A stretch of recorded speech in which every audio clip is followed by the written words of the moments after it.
Buenas noches a todos, bienvenidos a esta nueva sesión de Obra de Actualidad que también organiza el equipo de la parroquia y que hoy nos trae una conferencia muy interesante. Yo haría un preámbulo antes, breve, antes de pasar a leer, tengo que leer la chuleta de las características que reúne nuestro conferenciante por la riqueza que tiene. Pero la consideración es la siguiente.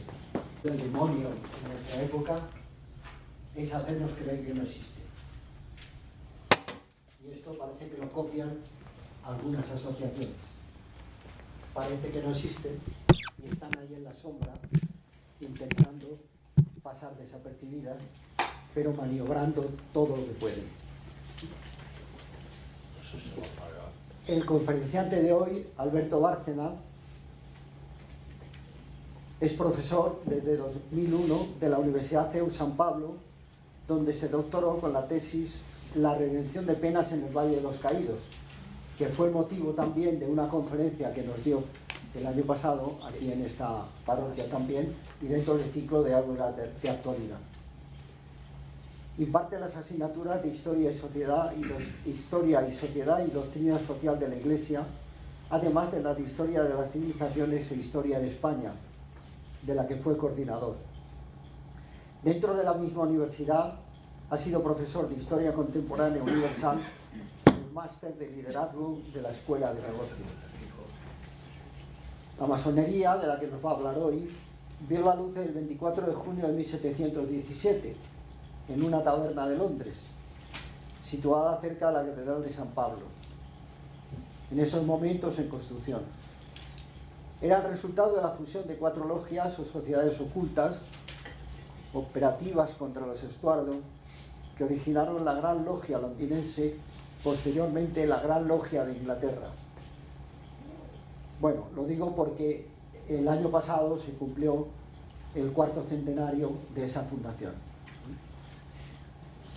No habían transcurrido más que 21 años desde el nacimiento de la masonería, cuando el Papa Clemente XII la condenó en 1738. La historia de estos casi 300 años, tal como explica Alberto Bárcena, es el de la incompatibilidad entre la Iglesia Católica y la masonería, concentrada en estas palabras de San Agustín. 2 amores edificaron 2 ciudades.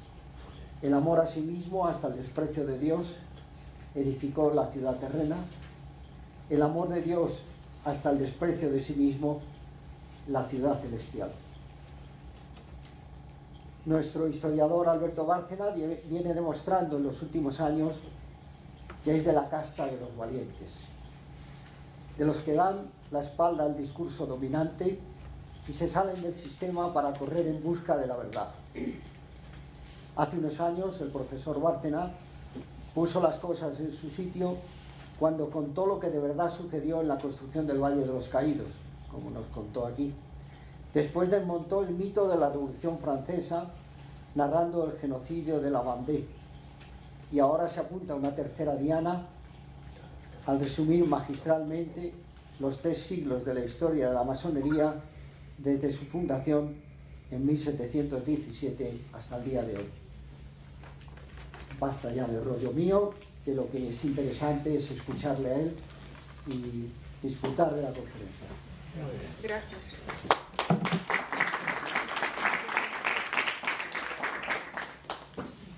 Bueno, como dice Fernando, gracias por la presentación. Lo primero, efectivamente, yo publiqué hace un año un libro sobre la masonería que aspiraba a clarificar la situación y a clarificar lo que es esta secta, porque es una secta, precisamente en un momento en el que ya se empezaba a conmemorar ese 3er centenario que se ha cumplido en junio del año pasado.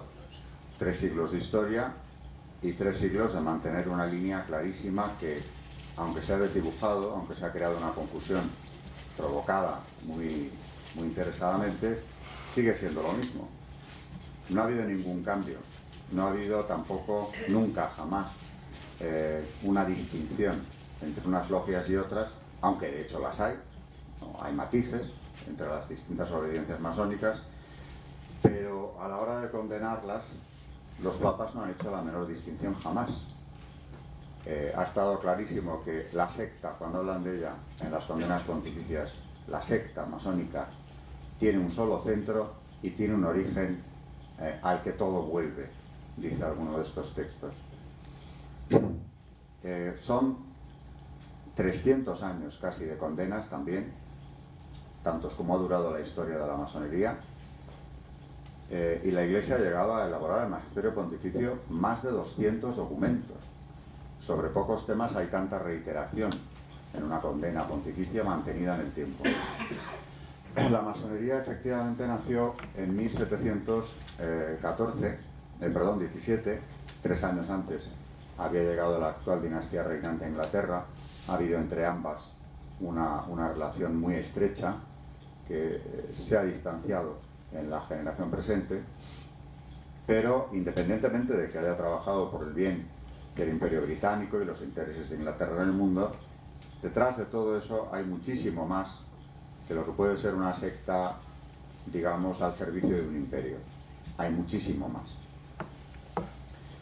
La confusión se ha ido generando en el último medio siglo, especialmente cuando, a raíz del Vaticano II, cuando la Iglesia se abre al diálogo con todos los grupos habidos y por haber, la masonería no fue una excepción. Empiezan a llegar preguntas al Vaticano, incluso por parte de obispos, pidiendo que se les aclare si el código del derecho canónico seguía en vigor o no, porque como claramente establecía una condena clara con excomunión, la sentencia de la masonería, pues en el ambiente que se vivía ya en los 70, por ejemplo, incluso un poco antes, se pensaban algunas conferencias episcopales, las Scandinava, por ejemplo, que posiblemente habría obediencias masónicas que no estaban ya sujetas a esa excomunión porque no maquinaban contra la Iglesia, al menos de manera oficial. Esto provocó que Pablo VI, consciente de que había un problema grave y algo que dilucidar ahí, encargara, a través de doctrina, de la Congregación para la Doctrina de la Fe, a una conferencia episcopal, la de Alemania, que abriera unas conversaciones con la gran logia de ese país, y detrás estaba la de Inglaterra también, de manera que pudiera establecerse si había habido algún cambio en el transcurso del tiempo, o si bien había alguna obediencia masónica que pudiera ser excluida de esa condena. Esto dio lugar a 6 años de conversaciones.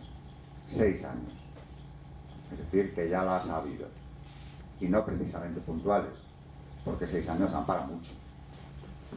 Y al final, cuando muere Pablo VI y las conversaciones no habían concluido, cuando llega el pontificado de Juan Pablo II, es este quien insta a la Conferencia Episcopal Alemana para que definitivamente termine la cuestión y se pronuncie. Y el pronunciamiento fue clarísimo, porque en ese documento que se llama así, la Declaración de los Obispos Alemanes, y publicó el Observatorio Romano del año 80, dicen los obispos que las conversaciones se habían mantenido en un clima cordial incluso, y muy distendido, pero que finalmente tenían que concluir. Hay una frase de la declaración que dice: la masonería no ha cambiado, sigue siendo la misma, y por tanto resulta imposible la doble pertenencia. Esto no era nada más que una declaración de una conferencia episcopal, pero nada menos tampoco. Y claro, esto fue el 80, y en el 81 Doctrina de la Fe publica una nueva condena de la masonería, y eso sí es una condena oficial, que sin embargo viene acompañada 2 años más tarde de una condena más, que es la última condena oficial por parte de la Iglesia, que es la declaración de Doctrina de la Fe llamada Quasitum Est, que se publica al tiempo de la publicación del nuevo Código de Derecho Canónico. Precisamente porque al aparecer el nuevo código no aparece en él de manera expresa la palabra masonería. Doctrina de la Fe, por iniciativa de Juan Pablo II, siendo cardenal prefecto, por cierto, el cardenal Ratzinger, publica una declaración, es muy breve, es un folio, donde dicen simplemente que no hay cambios al respecto. Pero claro, empieza con esas palabras. Se ha cuestionado si la no mención de la masonería en el nuevo código implica que haya habido una derogación en este sentido. No es así. Dice el documento que tiene una frase que cito de memoria, con lo cual puede no ser exactamente así, pero la tengo aquí, posiblemente la lea enseguida. Quien se adhiere a la masonería, dice la declaración, está en pecado grave y no puede recibir la Santa Comunión. Y añade, no está en las competencias de las autoridades eclesiásticas, se refiere a las conferencias episcopales, derogar lo establecido por esta declaración. Es decir, que no vuelva a ocurrir que alguna conferencia episcopal, como dije antes la escandinava, por ejemplo, hacía ya distingos. A partir de la quasi mes no se pueden hacer. El nuevo código, que es de ese año, del 83, sí que habla de la masonería, porque la Declaración de Doctrina de la Fe dice, si no se la menciona de forma expresa, es porque está contenida en categorías más amplias. Donde dice el código que aquellas asociaciones que maquinan contra la Iglesia están condenadas con excomunión, con entredicho, se incluye a la masonería porque es una de ellas. Y claro, tiene el aval de los 6 años de conversaciones que habían mantenido los obispos alemanes, con lo cual tampoco estaban hablando sin conocimiento de causa, porque habían tenido tiempo suficiente para ver si se había producido el tal cambio que nunca llegó. Los obispos, por su parte, los alemanes, publicaron también un informe mucho más extenso que lo que publica el Observatorio Romano, con todas las causas de incompatibilidad. Y una que llamó la atención muy especialmente es el hecho de que palabras y ritos imprimen carácter en el iniciado. Tienen como unos contrasacramentos, digamos, que imprimen carácter en el que se inicia. Es una contraiglesia, en el más amplio sentido de la palabra. Claro, la confusión se puede entender perfectamente si, aparte ya del espíritu dialogante posterior al concilio, nos centramos en los tiempos actuales y vemos como en este año 17, el año pasado, el respaldo que ha recibido la masonería a nivel internacional por parte de grandes autoridades de la política, pues hacen que mucha gente dude y se cuestione si esta condena se debe mantener o no. Por ejemplo, en Francia el presidente Hollande, siéndolo todavía, visitó la sede de la Gran Logia del Gran Oriente de Francia para agradecerle a la masonería todo lo que la República Francesa le debe. Y dijo textualmente, si se cree, como es mi caso en la República, en algún momento hay que pasar por la masonería. Identificó en este discurso la ideología masónica con la Constitución republicana.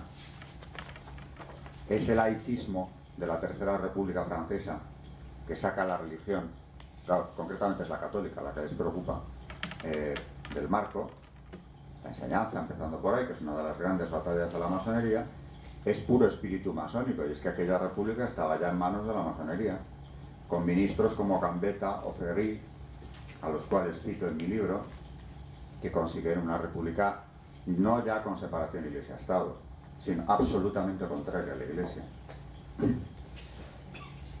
Hollande no era ningún secreto que pertenecía o que estaba muy cerca de la masonería. En su primer gobierno, la tercera parte de los ministros lo eran. Le Figaro publica una fotografía en la que aparecen recuadrados los ministros masones. Quería, en este discurso, digo, en la calle Cadet, en la sede de la Gran Logia, destacar su vinculación. Y dice, por ejemplo, mi presencia constituye un reconocimiento de lo que habéis aportado a la República. La República sabe cuánto os debe y siempre estaréis ahí para defenderla. El conservador, en aquella ocasión el conservador del Museo de la Masonería, que pertenece al Gran Oriente, por supuesto, Pierre Mollier, dice abiertamente, y esto es muy grave, entre 1880, es decir, esa Tercera República que acabo de mencionar, y 1914, la mayor parte de las grandes leyes que establecen las bases de nuestra sociedad democrática fueron concebidas primero y promovidas después por las logias.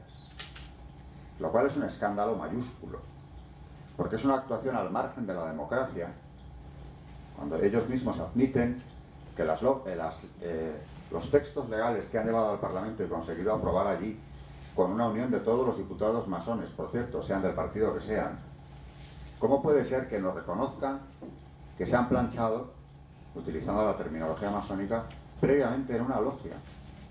¿Para qué? Para adecuar la realidad francesa a la ideología de la secta.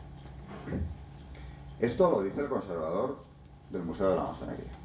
Pero es que dos exmasones, conversos ambos, después de pasar por Lourdes, casualmente, es decir, que su ruptura con la masonería viene tras la conversión religiosa, y yo he conocido a uno de ellos, a Sergio Abad Gallardo, que vino a presentar mi libro el año pasado, por cierto, un hombre de enorme piedad mariana a día de hoy.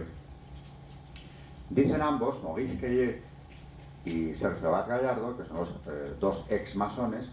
El primero publicó un libro llamado Yo fui masón, el segundo ha publicado ya dos, bueno, en español uno, ¿Por qué dejé de ser masón?, donde cuentan lo mismo, cómo en las logias se redactan las leyes, en la tan democrática República Francesa, a la que tanto le debe a la masonería. Hombre, le debe hasta sus leyes.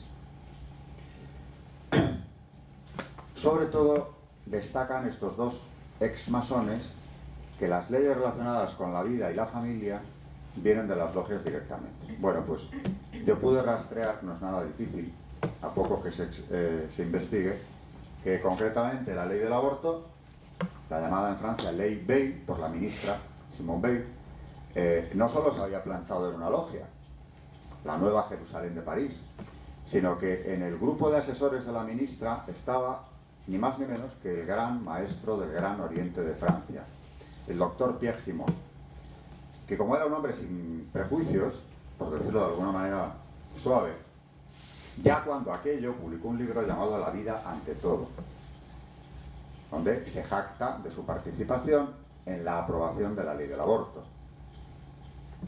Y además tiene frases, bueno, es de un cinismo el texto impresionante, porque en ese libro dice: defender la vida implica tener el valor de rechazarla. Y añade: un niño anormal sin remedio. Puntos suspensivos, me lo sé de memoria. Dejar morir. Es decir, que lo que entiende por vida el doctor Simón es la buena vida, debe ser. Aquella que nos quita de en medio compromisos, obligaciones familiares y todo lo demás. Disfrutemos de la vida. Claro que el cardenal Ratzinger, hablando de este mismo doctor Simón, decía en una publicación que también cito: aterra leer lo que un médico francés de la Gran Logia de Francia ha escrito sobre la vida. Porque Pierre Simon, aparte de lo que ha dicho en su libro, en un artículo decía que la vida tenemos que desacralizarla de una vez. No podemos seguir viéndola como Aristóteles dice, o como Buffon. Ese carácter sagrado tenemos que quitárselo. La vida hay que verla como un material sobre el que la ciencia trabaja. Bueno, pues así se va entendiendo toda la ecuación, pero yo quiero subrayar aquí la gravedad de que la ley del aborto se haya planchado antes de ir al Parlamento en una logia de París. Y luego se impone a una sociedad inerme ante esta estructura sectaria, que primero redacta la ley, la debate, la pule, y cuando está lista la lleva al Parlamento para que sus propios miembros la aprueben allí. Como todas las ideologías de género, que es algo que los dos masones conversos cuentan en sus propios libros. Lo que ha practicado la masonería desde el siglo XVIII es lo que llamamos ingeniería social anticristiana.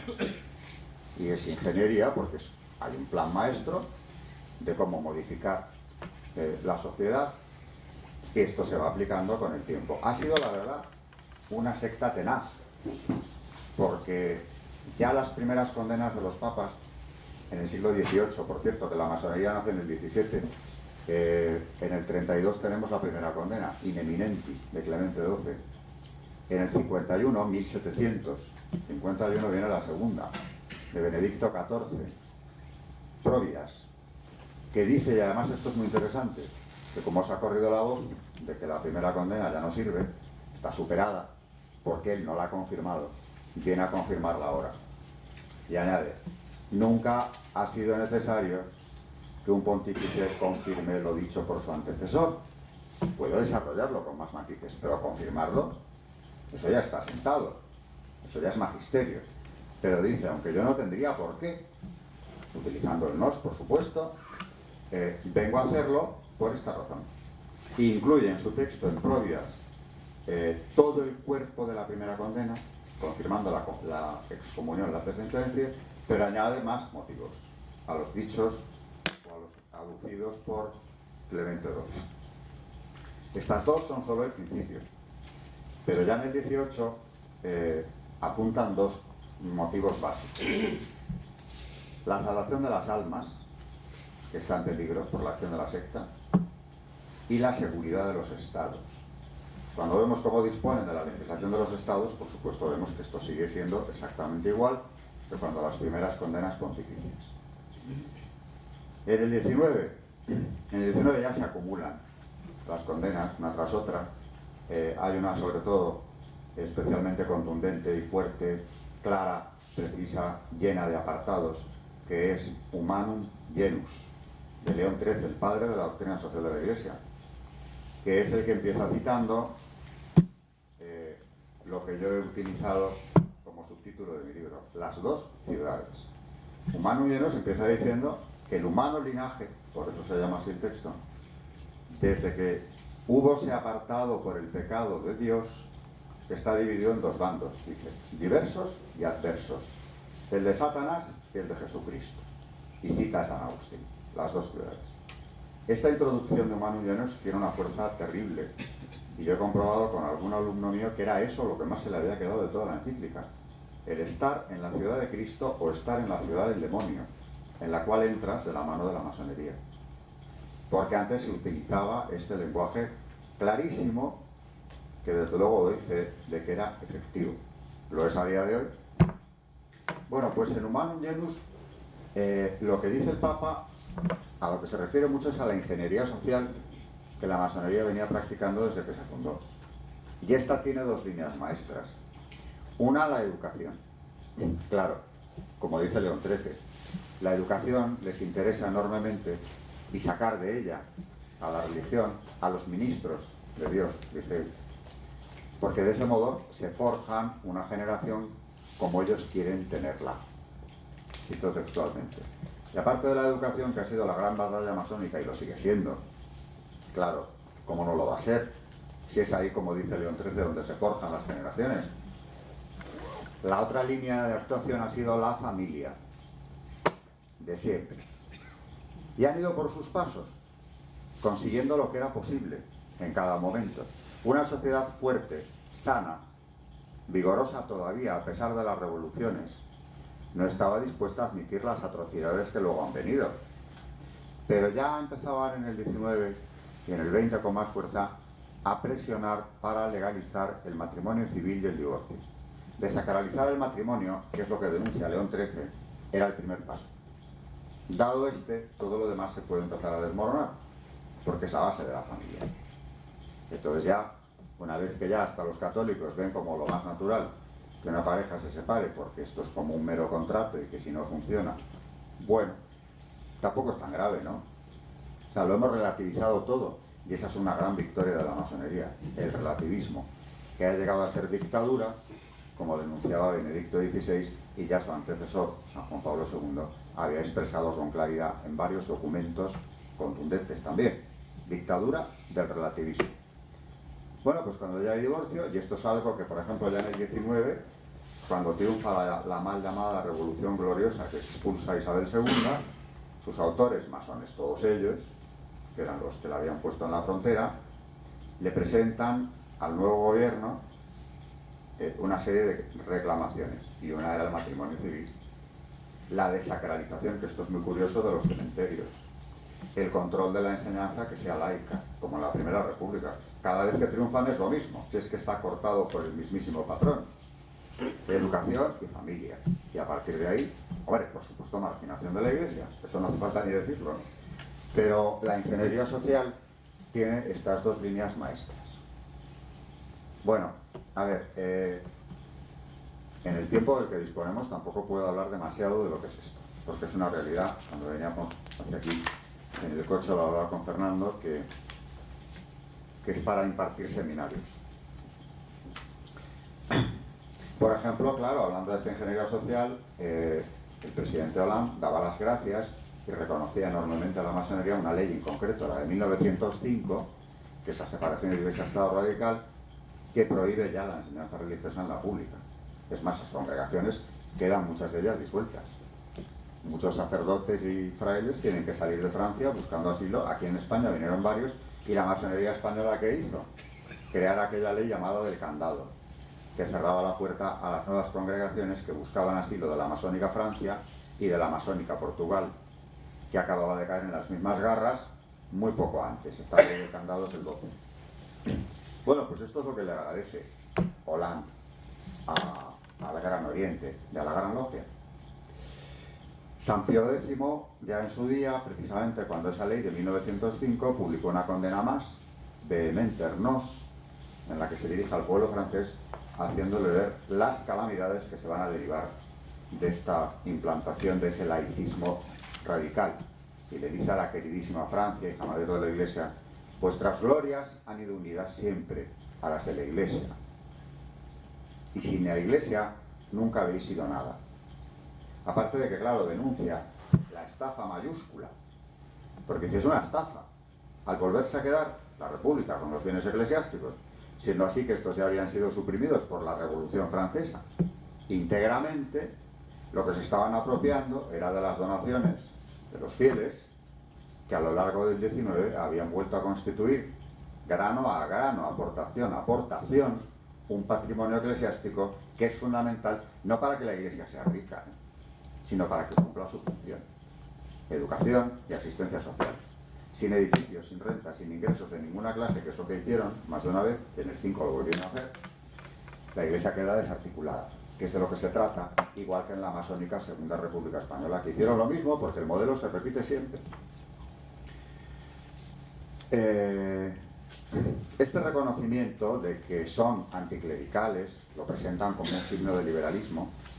A veces es explícito. Por ejemplo, el gran maestre del Gran Oriente de Francia, el actual, Christophe Abad, reiteraba la militancia laicista de la masonería e incluso aceptaba su anticlericalismo como una señal de identidad democrática, digamos.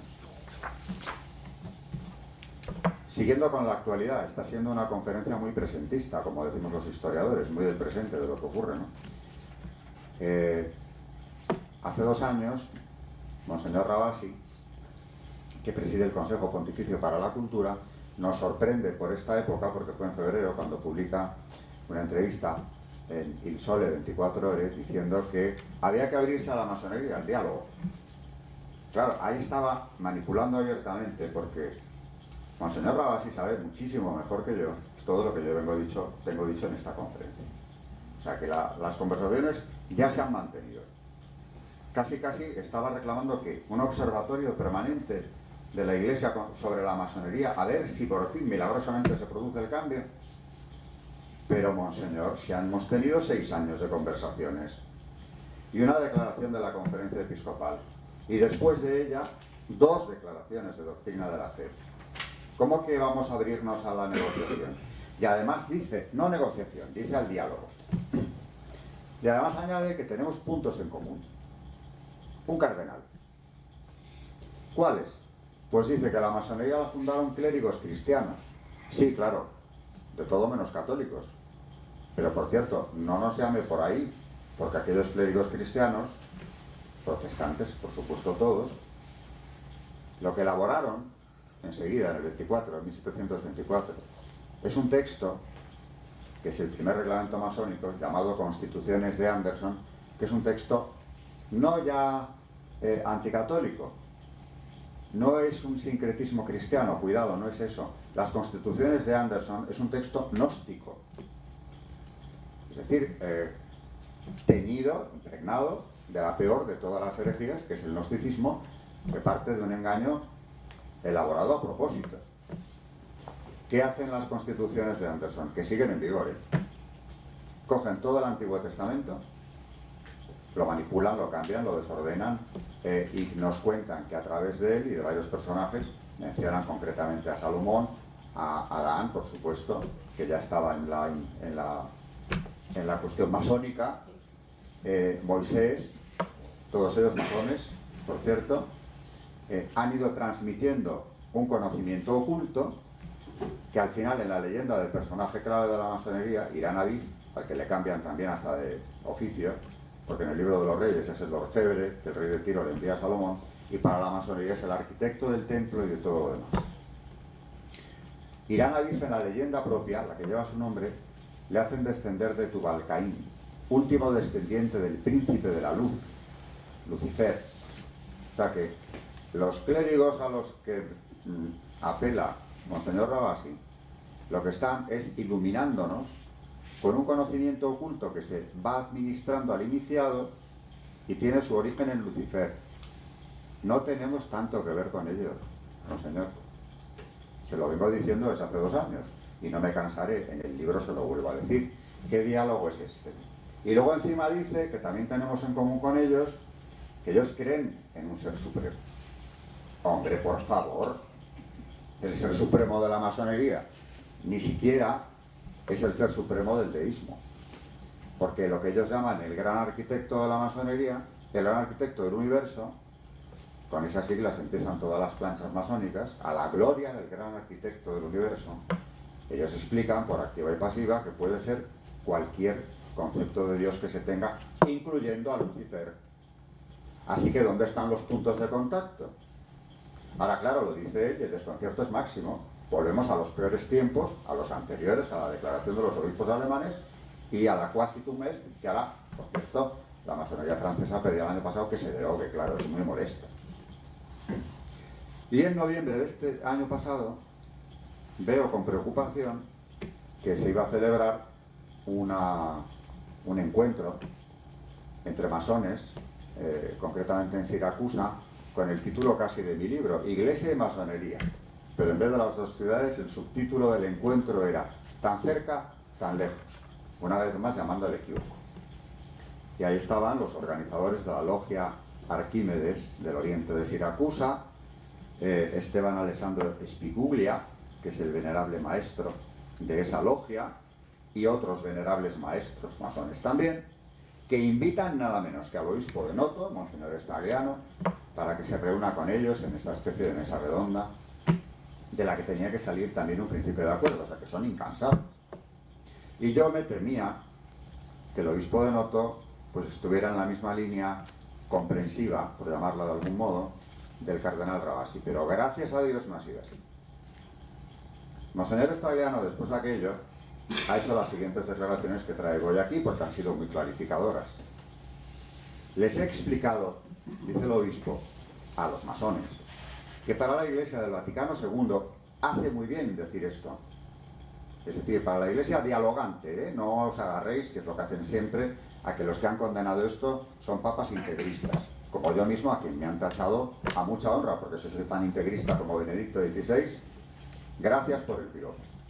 Todos los que hemos condenado o denunciamos la acción masónica, todos integristas.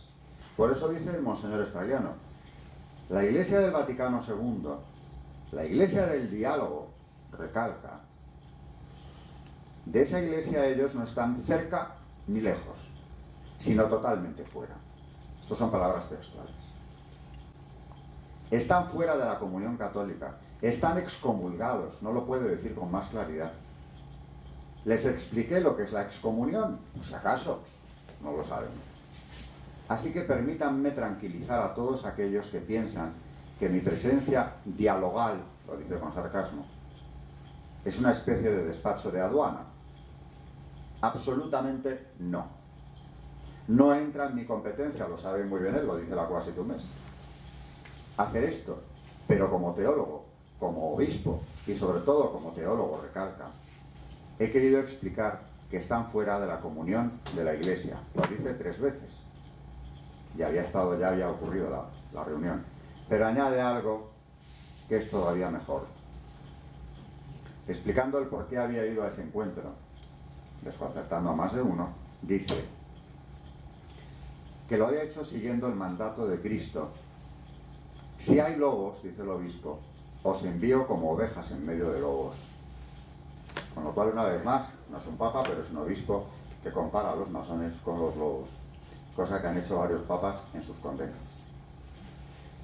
No estaba exagerando nada, estaba aclarando algo con toda la autoridad que le daba a venir de la reunión famosa en la que le había entendido, para mi gusto, una trampa, a ver si es que era tan dialogante que al final también encontraba los puntos de contacto que no existen.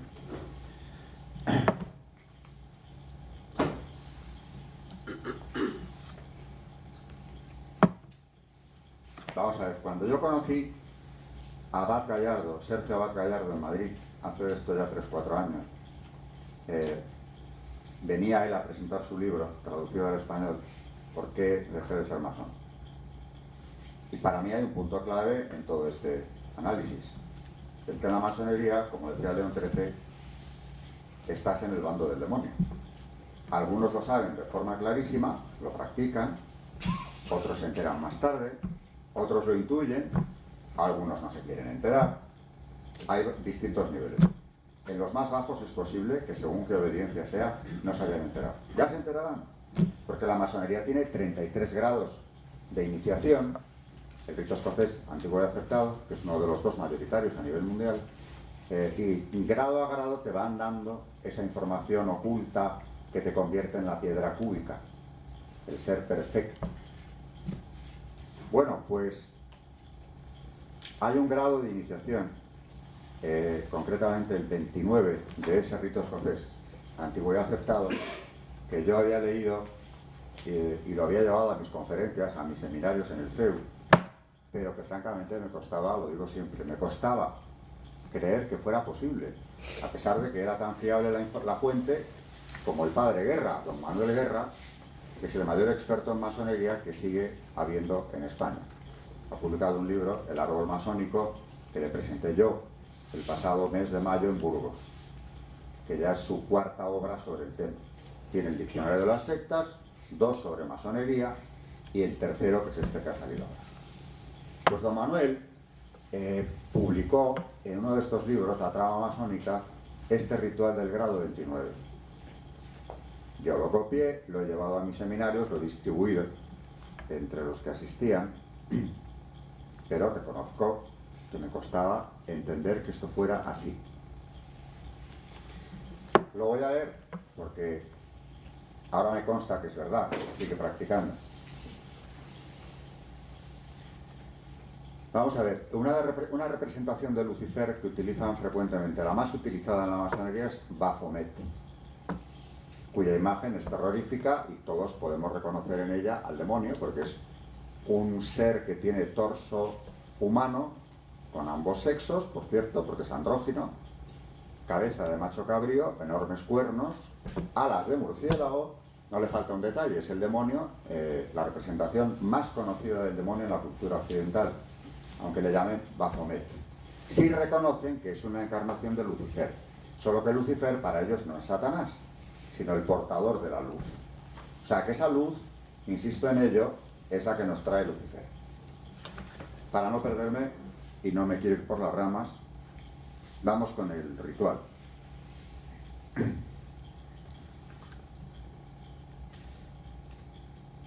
Esa divinidad, Baphomet, es la que preside ciertos rituales masónicos. Ahora estoy citando a don Manuel. Bueno, me cito a mí mismo, pero lo he sacado de don Manuel Guerra. En la iniciación del grado 29 del rito escocés antiguo y aceptado, se le rinden honores. Principio de la cita de Manuel Guerra. El Baphomet, dios andrógino, penetra en el templo de la logia, la zona más sagrada, la que está cerrada a los visitantes, llevado por el vigilante primero y por el segundo, o sea, las 2 máximas autoridades después del venerable maestro. Es paseado en forma circular por la logia, siguiendo las agujas del reloj. A su paso se rinde veneración, genuflexión de la pierna izquierda. Sigue contando don Manuel que Baphomet queda situado en el centro de la logia, mirando hacia oriente, y hasta allí es conducido el candidato con los ojos vendados. Cuando está frente a él se le quita la venda, de modo que en ese momento de su recorrido iniciático, el masón se encuentra cara a cara con esta representación del portador de la luz. Para continuar el ritual, es ahora donde debes escoger entre la cruz cristiana, símbolo de muerte y destrucción, que son las palabras con las que se la califica, y la de la luz y la vida, en forma de X, asociada a Baphomet, dios de la luz. La elección se manifiesta pisando la cruz cristiana con el pie izquierdo y con el derecho en este orden. A continuación, el candidato recita la fórmula del juramento, con los brazos en forma de X cruzados sobre el pecho, el derecho sobre el izquierdo. Me pregunto yo, ¿serán conscientes todos los que pasan por este grado de que se están consagrando al demonio? Como me decía un amigo sacerdote después de leerlo conmigo. El ritual que acabo de leer es muy similar al de iniciación en el grado de caballero masón sexto de la Orden Illuminati, orden masónica. Veamos. Se coloca el candidato de pie tras el altar, que está cubierto con el paño negro, velas rojas encima, incienso encendidos, el mallete, la cruz. Con los brazos hacia el cielo en forma de V, exclama: a la gloria del gran arquitecto del universo Baphomet, de los superiores desconocidos y de la orden Illuminati. El ritual sigue exponiendo la ceremonia. Dice: baje las manos, coja la cruz, tírela al suelo delante del altar, cruce los brazos, el derecho sobre el izquierdo, como en el grado 29, en forma de X, con el mallete, que es el mazo ritual de las ceremonias masónicas, y exclame: que esta cruz, la cristiana, símbolo de la muerte y la destrucción, desaparezca del mundo. Que la luz de Baphomet la suplante. Gloria a ti, Dios verdadero Baphomet, el Dios de la luz y de la iniciación. Esta ceremonia se repite con las mismas palabras y gestos al comenzar la iniciación en el grado también iluminado, dirigente, noveno. 3 grados diferentes de rituales masónicos que practican la profanación de la cruz y la consagración al demonio. No está mal. Bueno, cuando yo leí esto, ahora se cumplen 4 años, se van a cumplir en marzo. Cuando tuve la constatación, también lo digo en mi libro y no me ha contestado, fue porque me tendieron una trampa, un almuerzo coloquio en el Club Financiero de Madrid, de una organización que se llama Foro de Madrid Tercer Milenio. Yo tenía unos alumnos de la Universitas Señoribus que venían a mis clases, me invitaron a ir, pensé que era una cosa mucho más entre amigos, poca gente, un almuerzo y coloquio. Cuando llegó había casi 80 personas allí sentadas. El formato es que el invitado pronuncia una conferencia y luego hay preguntas y coloquio. Y al llegar se me acerca un señor que se me presenta como Tom Sarobe, que ha sido, ya no lo es, pero ha sido gran maestro del Gran Oriente y de la Gran Logia de España, un soberano masón. Yo no sabía que iba a estar, pero me dice: no me gusta esta convocatoria, pero espero que después de este día usted y yo nos podamos hablar. Que no sé muy bien cómo interpretar la frase, pero bueno, se me presenta. Yo di mi conferencia, después de la comida, mi mujer me había dicho: llévate la documentación que das en los seminarios. Menos mal que lo hice, porque no pensaba. Que no, si es una cosa muy coloquial, muy entre amigos. Dijo: bueno, llévala. Ella estaba. Por cierto, la pusieron en la mesa del gran maestre.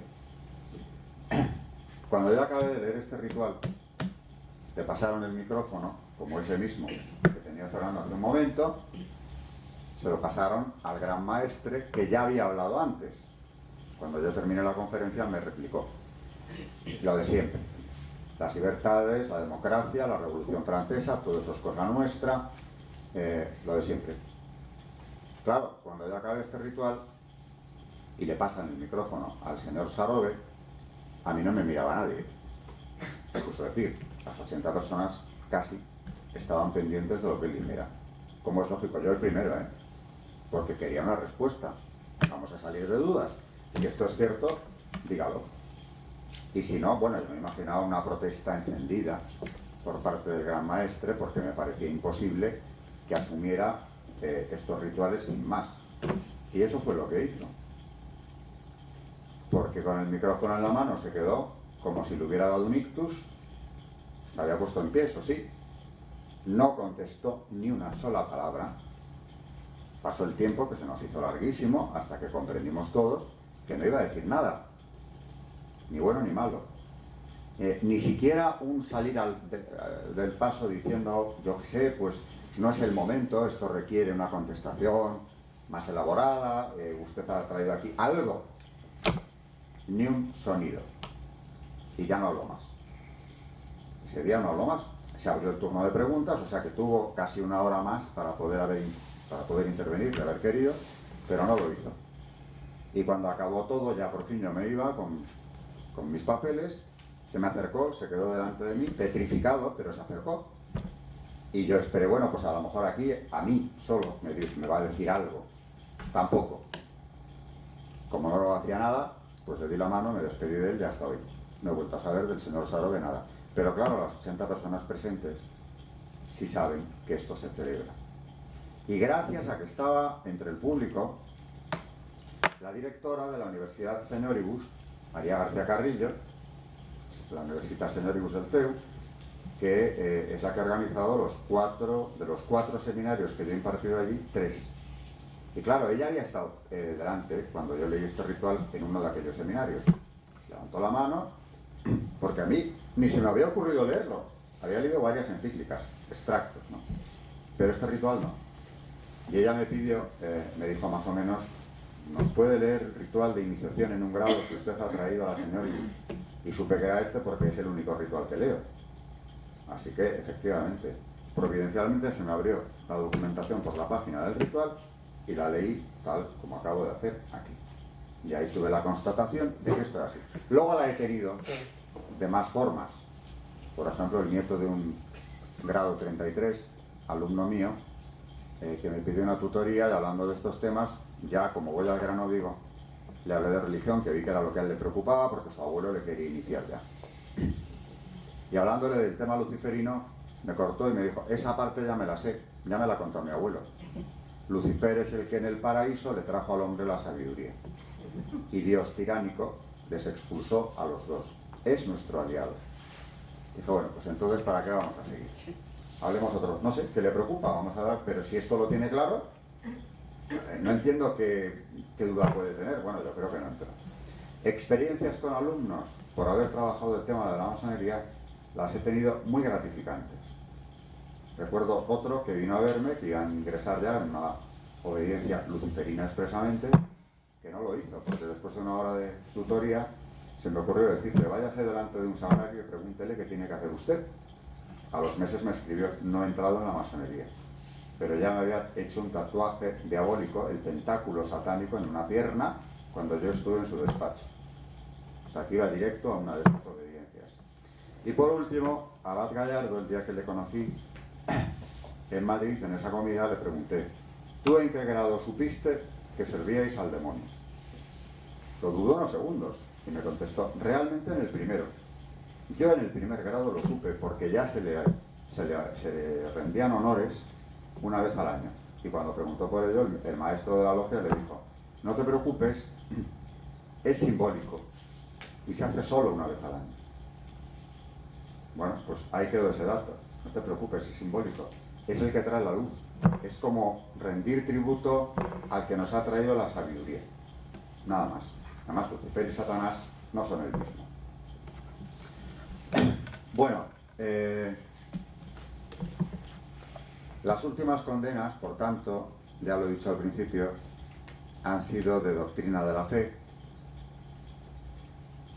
1981, 1983, la declaración Quasitum Est, y como si con esto no se hubiera quedado del todo tranquilo, el cardenal Ratzinger volvió a publicar un artículo en el Observatorio Romano al año de la Quasitum Est, diciendo las razones, se llama así el artículo, razones de incompatibilidad entre la masonería y la Iglesia, el Observatorio Romano, creo que es noviembre del 85, donde explica, ese es un artículo ya de un filósofo, ni siquiera habla de la cuestión satánica ni de la persecución contra la Iglesia, sí lo menciona, por eso dice que, bueno, apela a un documento de León XIII, Custodi, otro documento pontificio de condena masónica, habla de esa enemistad, de esa persecución que la Iglesia ha sufrido por parte de la masonería, pero acaba diciendo, para un cristiano es imposible vivir su relación con Dios de dos formas contradictorias. O sea, eso de la supuesta tolerancia masónica, de que cualquier religión está admitida mientras tengas una, que por cierto, en la masonería irregular, que es la mitad, ya no exigen ninguna creencia en un Dios superior o ser supremo. Desde el siglo XIX eso quedó abolido. En la masonería regular sí sigue exigiendo la creencia en el gran arquitecto, sea aquel el que sea, pero una creencia en un ser supremo. Y dice Ratzinger, el cristiano tiene una manera muy concreta de relacionarse con Dios. El cristiano católico. Tenemos los sacramentos y tenemos además una visión muy concreta que nos viene por la revelación, la fe y la razón también. Lo explica perfectamente.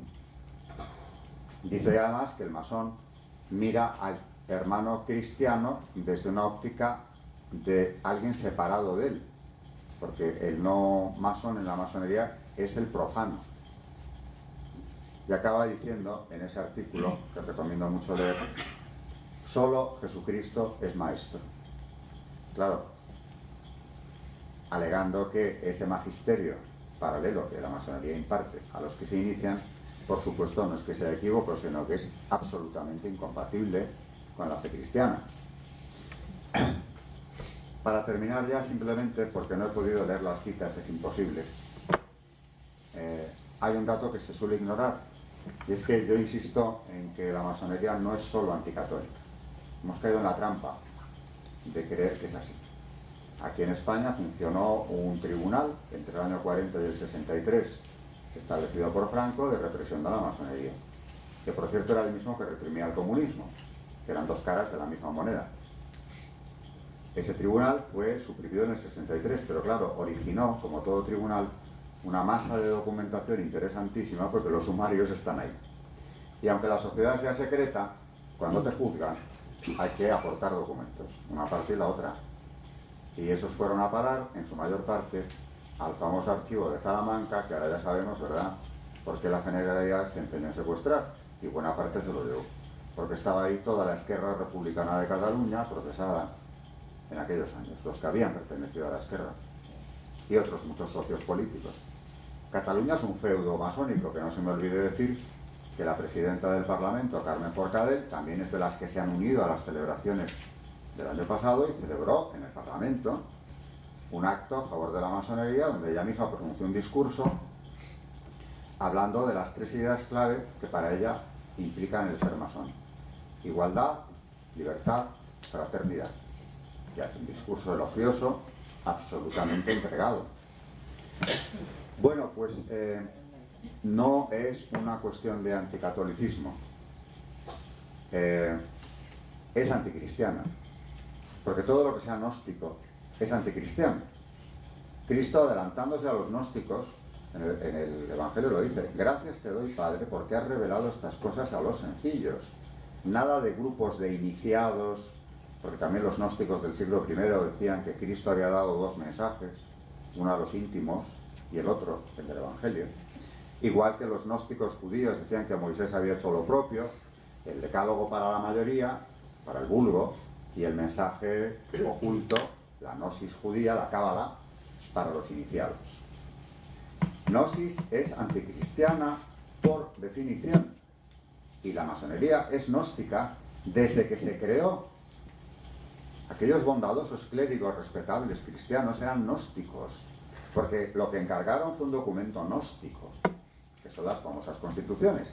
Bueno, pues esto en Inglaterra, donde la masonería nace, crece, se desarrolla, pues ha sido difícil de ver, porque los propios obispos anglicanos solían ser masones, el arzobispo de Canterbury casi siempre, y de pronto hubo un cambio, del que no se habla jamás.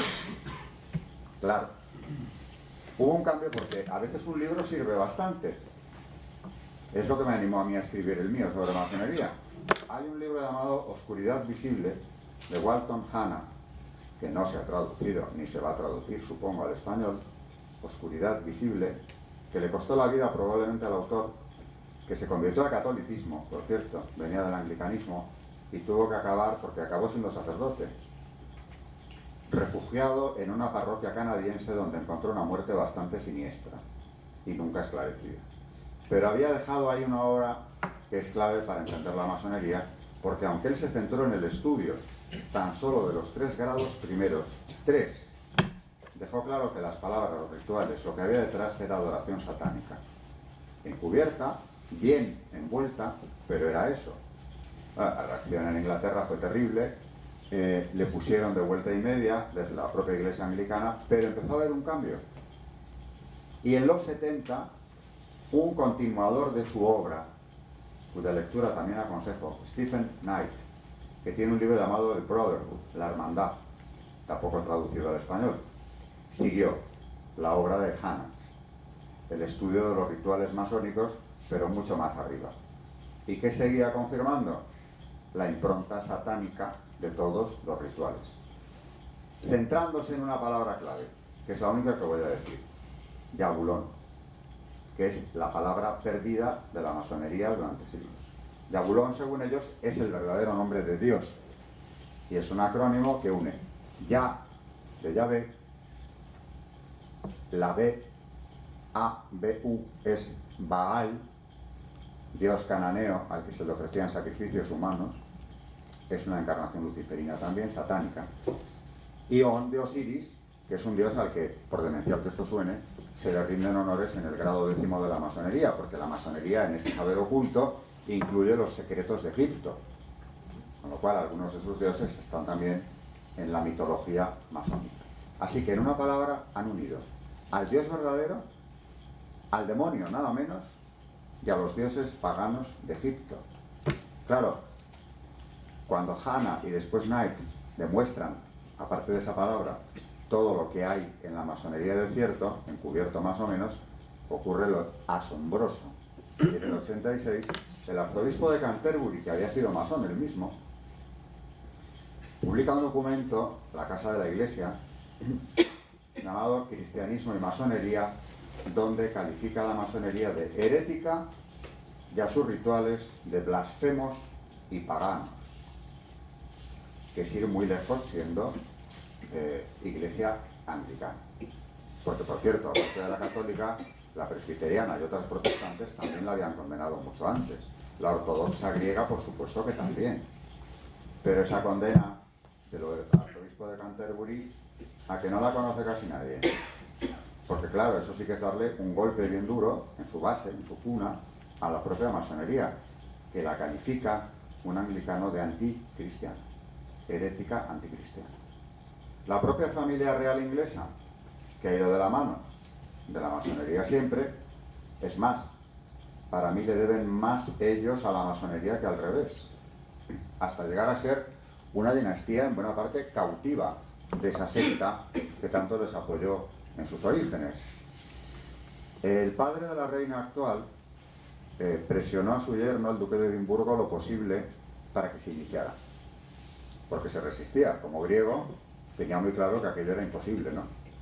Ya su iglesia lo había condenado con toda claridad, y se resistió hasta el lecho de muerte de su suegro. Lo último que le arrancó fue la promesa de que se iniciaría, y a mí eso me suena más a temor que a otra cosa. El hecho es que no ha habido revoluciones, ¿verdad?, allí, contra la monarquía nunca. Hombre, como que tienen el control, la base es esa. Felipe de Edimburgo se inició, no pasó jamás del primer grado, con lo cual todos estos misterios que te convierten en la piedra cúbica los ignora porque no quiso saber más, y en el 66, cuando la Gran Logia Unida de Inglaterra le ofrece la jefatura, la rechazó 3 veces. Y entonces acuden al duque de Kent, que la aceptó, y pasó a ser el jefe de la masonería, en vez de serlo el rey de Inglaterra o el príncipe de Gales o alguien muy cercano como solía ser. Y el actual príncipe de Gales es el primero que nunca jamás se ha iniciado ni en el grado primero, a pesar de presiones muy fuertes, descalificaciones en prensa que le han venido por ahí solapadamente, pero también no ha querido saber nada del asunto. O sea, su padre no pasó del grado primero, él no pasó ni por ese primer grado de iniciación, y para mí que entre medias, aparte de tener como marido de la reina por primera vez a un ortodoxo, o que viene de la Iglesia ortodoxa, que es algo muy diferente a un protestante en este sentido, también están los dos libros que acabo de citar. Y el documento, para mí, imprescindible del arzobispo de Canterbury del año 86. Todo esto, claro, cuando nos hablan de tolerancia, diálogo, etcétera, lo ocurrido en Inglaterra ni se menciona. Pero es que los propios laboristas británicos en el Parlamento Europeo denunciaron la acción masónica en el año 65, un año antes de la condena del arzobispo de Canterbury. ¿Por qué lo denunciaron? Pues haciéndose eco de las denuncias de otros muchos funcionarios del Parlamento y de otras instituciones de la Unión Europea, donde decían que la transparencia era nula. Porque aparte de que promocionaban los masones por encima de carreras y antigüedad, sobre otros que tenían preferencia, lo que se acordaba muchas veces en las logias lo llevaban, como hacen en Francia y aquí mismo, al Parlamento Europeo después, con lo cual haya un secuestro de la democracia. Y esa es la resolución B285 del Parlamento Europeo, donde piden que se controle esa presión masónica. Los laboristas ingleses. O sea que en Inglaterra, y Jack Straw, su ministro, también dijo después en declaraciones a Le Monde, en el 90, eso ya fue a principios de los 90, que la judicatura y la policía en Inglaterra estaban completamente copadas por la masonería. Tony Blair trató de ponerle coto al dominio absoluto de la secta sobre el ejército, prohibiendo las logias militares, que era una manera de establecer ya un cortocircuito dentro del sistema. No ha podido ser, claro, pero es curioso que sea en Inglaterra donde hemos visto una reacción más fuerte desde el poder y desde la Iglesia anglicana contra la masonería a partir de los 80, 90. Ni mucho menos los han neutralizado. Pero eso de que la masonería inglesa, como me dicen muchas veces, y la americana son buenas, son buenísimas, si van con el Estado, si apoyan a la monarquía, si son los presidentes de los Estados Unidos, sí. Me he quedado sin tiempo, pero hay que ver lo que es de verdad. Y eso, por citar solo la que podríamos llamar, sin duda, la masonería más regular, se llama así, la que observa las normas más tradicionales, los landmarks. Eso los regulares. Si nos fuéramos a hablar ya del Gran Oriente, que es la masonería más revolucionaria que nace en el 19, entonces encontraríamos cosas más fuertes. Pero que conste que este ritual que he leído y publico, yo no, yo estoy copiando a otros autores, como el propio Don Manuel, que es quien lo da a conocer en España. Ese ritual, el escocés antiguo y aceptado, es uno de los dos mayoritarios a nivel mundial, practicado por las dos masonerías, la irregular y la regular, la Gran Logia y el Gran Oriente. Cuidado. ¿Y quién ha pasado por esto? Sin que le tiemble el pulso, pues es capaz en religión y en ingeniería social de llegar muy lejos. Una anécdota para quitarle hierro al asunto. El general Serrano, aquí en España, cuando en el grado 30 de caballero K2, que es como se llama, caballero K2 es caballero santo, le hicieron concretamente aquella logia en la que él se iniciaba en ese grado, siendo regente, nada menos, en vez de pisar el crucifijo, lo que le reclamaron fue que lo escupiera, y se negó. Entonces el Areópago, la cumbre masónica española, se reunió por separado. ¿Qué hacemos con él? Porque claro, no le podemos exigir, siendo quien es, que pase por este trámite. Y ahora que ha llegado tan lejos, ¿qué hacemos con él? Esto está publicado por un ex masón también, Mariano Tirado Rojas, que luego también se convirtió, y después de su conversión publicó un libro imprescindible titulado La masonería en España, que se ha reeditado hace poco. Bueno, pues los jefes masones, para salir del atolladero en el que estaban con Serrano, reunidos días más tarde, le dijeron que por supuesto eso de que escupiera el crucifijo, ellos no lo hacían, ni jamás se hacía en la masonería, pero que se lo habían puesto a él como prueba para comprobar su templanza. y había superado la prueba, con lo cual ya era caballero K2, que no se preocupara, no tenía que hacer nada más. Había hecho lo que ellos querían, que era negarse al ceremonial de profanar el crucifijo. Esto es también algo que pone de manifiesto otra técnica que moralmente en masonería está admitida: la mentira cuando es necesario sostenerla, que es lo que hicieron estos señores con el general Serrano.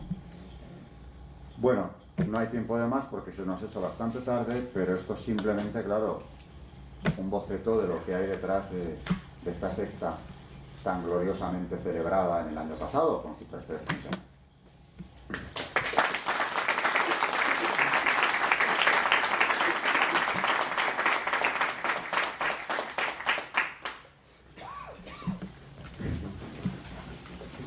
Muchas gracias, Alberto. Creo que nos has dejado en algún rato de la conferencia sin respiración. Creo que has dicho algo de presentismo, pero nos gustaría seguramente a todos más presentismo, por lo menos a mí. Por ejemplo, te voy a hacer una pregunta. Ha mencionado el tema catalán, ya lo has dicho, es muy interesante, pero por ejemplo, ¿qué porcentaje estimas tú de políticos masones en España? Vuelvo a esto, Yo no sé si esto se oye ahora, ya me he quedado sin ello también. Ahora. El porcentaje exacto es difícil saberlo porque que lo reconozcan hay muy pocos, los hay, pero son minoría, tanto en política como fuera de ella. Antiguamente sí que puedo decir que la derecha en España no había masones. Hablo de la Segunda República, porque claro, eran católicos. Entonces eran católicos. Y claro, en la CEDA no había, y a la derecha de la CEDA todavía menos. Ahora, eso se acabó con la transición democrática, se acabó. Entonces, con ese ambiente que he citado antes de confusión, a partir de los 70, pues ha habido católicos que sin ningún problema han hecho de su capa un sallo, porque estas condenas les importan un bledo, como parece ser. Y en política en España, pues como en el resto de países occidentales, te los puedes encontrar en cualquier partido. Evidentemente, por delante ha ido el Partido Socialista Obrero Español, porque ya en la Segunda República el porcentaje de masones... Bueno, está hecho el censo. En las Cortes de la Segunda República el 40% de los diputados eran masones. Pero eran todos, además, los de la izquierda. O sea que está claro que la concentración era enorme, ¿no? A día de hoy, ¿qué pasa? Pues a Zapatero, que se le preguntó en más de una ocasión, lo negó 2, a la tercera lo admitió, pero mientras tanto no, tuvo 7 ministros masones, y claro, hizo una política de ingeniería social anticristiana al modelo del libro blanco del Gran Oriente de Francia, siguiendo los pasos, pero eso lo dejó consolidado, porque luego el Partido Popular en el poder, con una mayoría absoluta, no tocó, al contrario, desarrolló la legislación de Zapatero, que pensábamos que aquello quedaría como un paréntesis terrible en la legislación española, y se consolidó. ¿Qué ocurre con esto? Don Manuel Guerra, al que he citado tanto, da por hecho y con datos que Rajoy se inició, y que el famoso viaje a México ni siquiera fue para iniciarse, sino para exigirle el cumplimiento de compromisos adquiridos. También hay que decir que en política hay quien se inicia porque no quiere quedarse sin carrera. Lo que ha denunciado, y recomiendo la carta del obispo de Alcalá, llamar a las cosas por su nombre, en la que habla de por qué el Partido Popular retiró su proyecto de reforma de la ley del aborto. Ya habla de la gobernanza transnacional al servicio del nuevo imperialismo, en fin, ahí está dando claves muy fuertes. Pero yo siempre digo lo mismo. Bueno, en Cataluña, por supuesto, como están entusiasmados con la masonería en este año que ha pasado, he dicho como la presidenta del propio Parlamento les homenajeaba, Puigdemont se había reunido con 19 delegaciones de masones mucho antes de iniciar el proceso, precisamente, qué casualidad. Ha tenido un apoyo de la masonería incondicional. La propia Forcadell dice en su discurso lo que el independentismo catalán le debe a la masonería, lo dice ella. O sea que eso en YouTube se encuentra muy bien, el discurso de masonería, Forcadell. Y oyes el discurso, es que merece la pena, donde ella destaca la vinculación, concretamente en Cataluña. Y luego yo acabo con una frase: por sus frutos los conoceréis. Y más que seguir si se inició o no, hay muchos nombres que circulan, si se inició o no tal o cual personaje, hay que ver las políticas que está haciendo.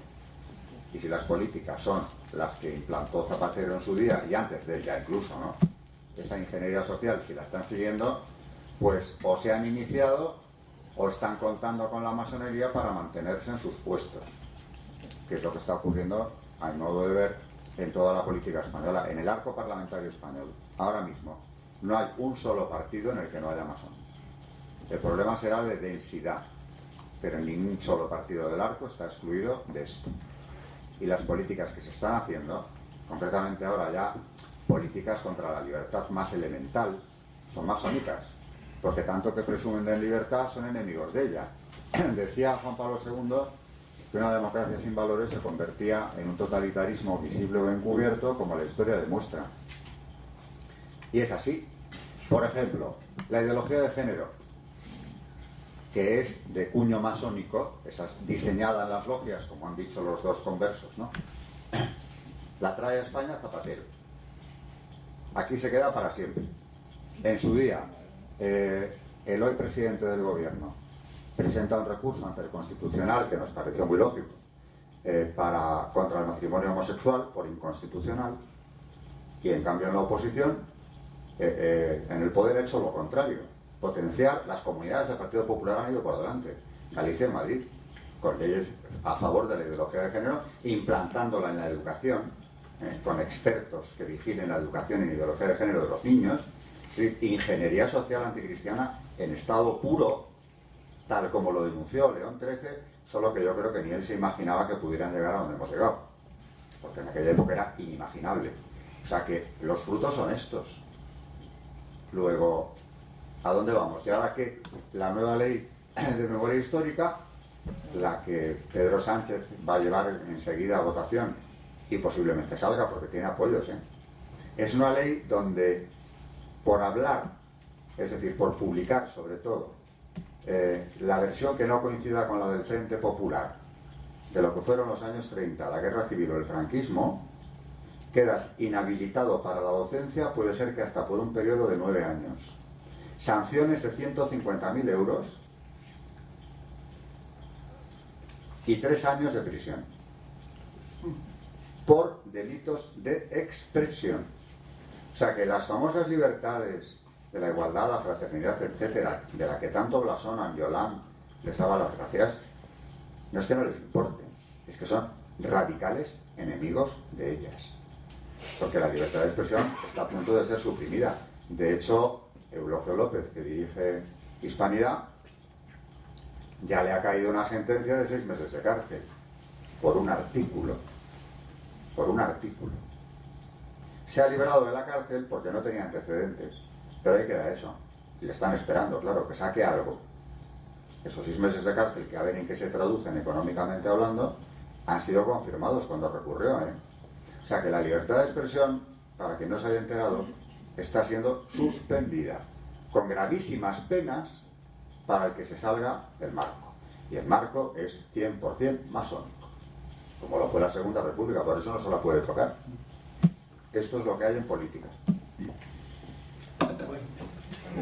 ¿Queréis hacer alguna pregunta para que nos sigan cogiendo el ánimo? Masonería e iglesia, ¿no? Ya una vez hablamos de lo de Mariano Rampola, que estaba ganando las elecciones para ser papa, y el Francisco José el Emperador, con su veto, consiguió el apartarlo porque demostraba que estaba iniciado en la masonería y que no podía ser un papa masón, ¿no? Y salió San Pío X, el Papa Santo, y no salió de él. Pero tenemos una muerte rara como la del señor Hanna, bastante rara, que tuvo 169 juicios, 3 años de juicios y no salió nunca nada, que fue el famoso caso de Mino Pecorelli y su lista de cardenales masones, como eran Bea Villot, secretario de Estado de Juan XXIII, eso es, Bea de Juan XXIII y de Pablo VI, Casaroli de Juan Pablo II, Aníbal Buñini con el Novus Ordo, el que hizo la revolución de la misa, Daggio y Baggio y todos estos. Es decir, que toda la revolución dialogante en que se que se mete ahí, ¿no? que empieza en la iglesia dialogante, la nueva iglesia dialogante esta, había muchísimo cardenal papable, masón. ¿Qué nivel de...? Porque a mí el Estado, el gobierno masónico, pues bueno, pues lleva muchos años metidos. Pero, ¿qué piensa usted de los masones en la iglesia? Cardenales masones en la iglesia. Hombre, que la masonería está infiltrada en la iglesia, lo dicen los papas.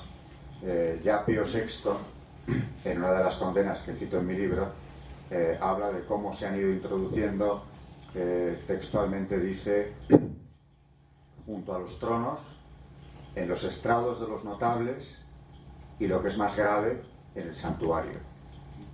Siglo XVIII, la época de la Revolución Francesa, que es cuando él está hablando en esa condena. La infiltración ha sido reconocida más de una vez. El propio Pablo VI, cuando habla del humo de Satanás que ha entrado en la iglesia por alguna grieta, probablemente, bueno, tenía varios frentes abiertos, pero desde luego este era uno. Ahora, yo siempre digo lo mismo. ¿Por qué tiene que salir San Juan Pablo II con la declaración Quasi Tum Est para corregir lo que en el código ya era una carencia? Aunque bien, vean, organizaciones que maquinan contra la iglesia. Pero ¿por qué no está ya la palabra masonería, que había estado desde 1917? ¿Por qué los redactores del código no quieren que esté? Al final, al ver que aquello se iba a promulgar sin esa palabra, sacó esta declaración. Pero a mí me llama mucho la atención que se quitara de en medio, precisamente ahí entre los redactores. Podemos dudar entre un, vamos a llamarle, buenismo malentendido, porque ellos alegan, los redactores, algunos de ellos, que tenían instrucciones de reducir la excomunión a los casos mínimos. Sí, la pena de excomunión en la sentencia que quedaba reducida a la mínima expresión. Pero hombre, no me sirve, porque si estás excomulgando a las asociaciones que más tienen contra la iglesia, ella tiene esas penas de excomunión, se mantiene, ¿por qué quitas la masonería? ¿Está explícita la pena de excomunión o simplemente el castigo? Bueno, el entredicho. Hablan de castigo, no de excomunión en el Código Canónico Nuevo. Hablan de entredicho.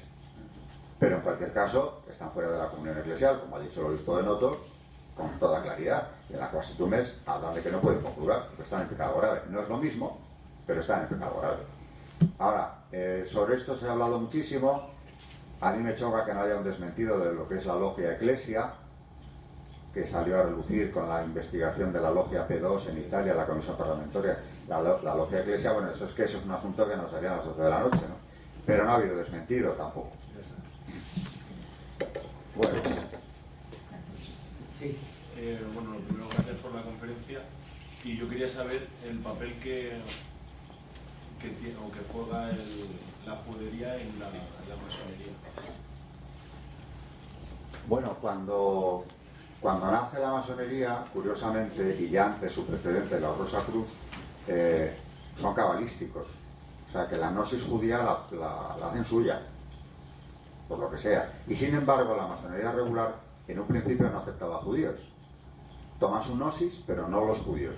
Los judíos fundan su propia masonería en 1843 en Nueva York, que es la B'nai B'rith, que llega a ser la masonería más fuerte y numerosa que hay en el mundo. 600.000 personas. Solo aceptan judíos.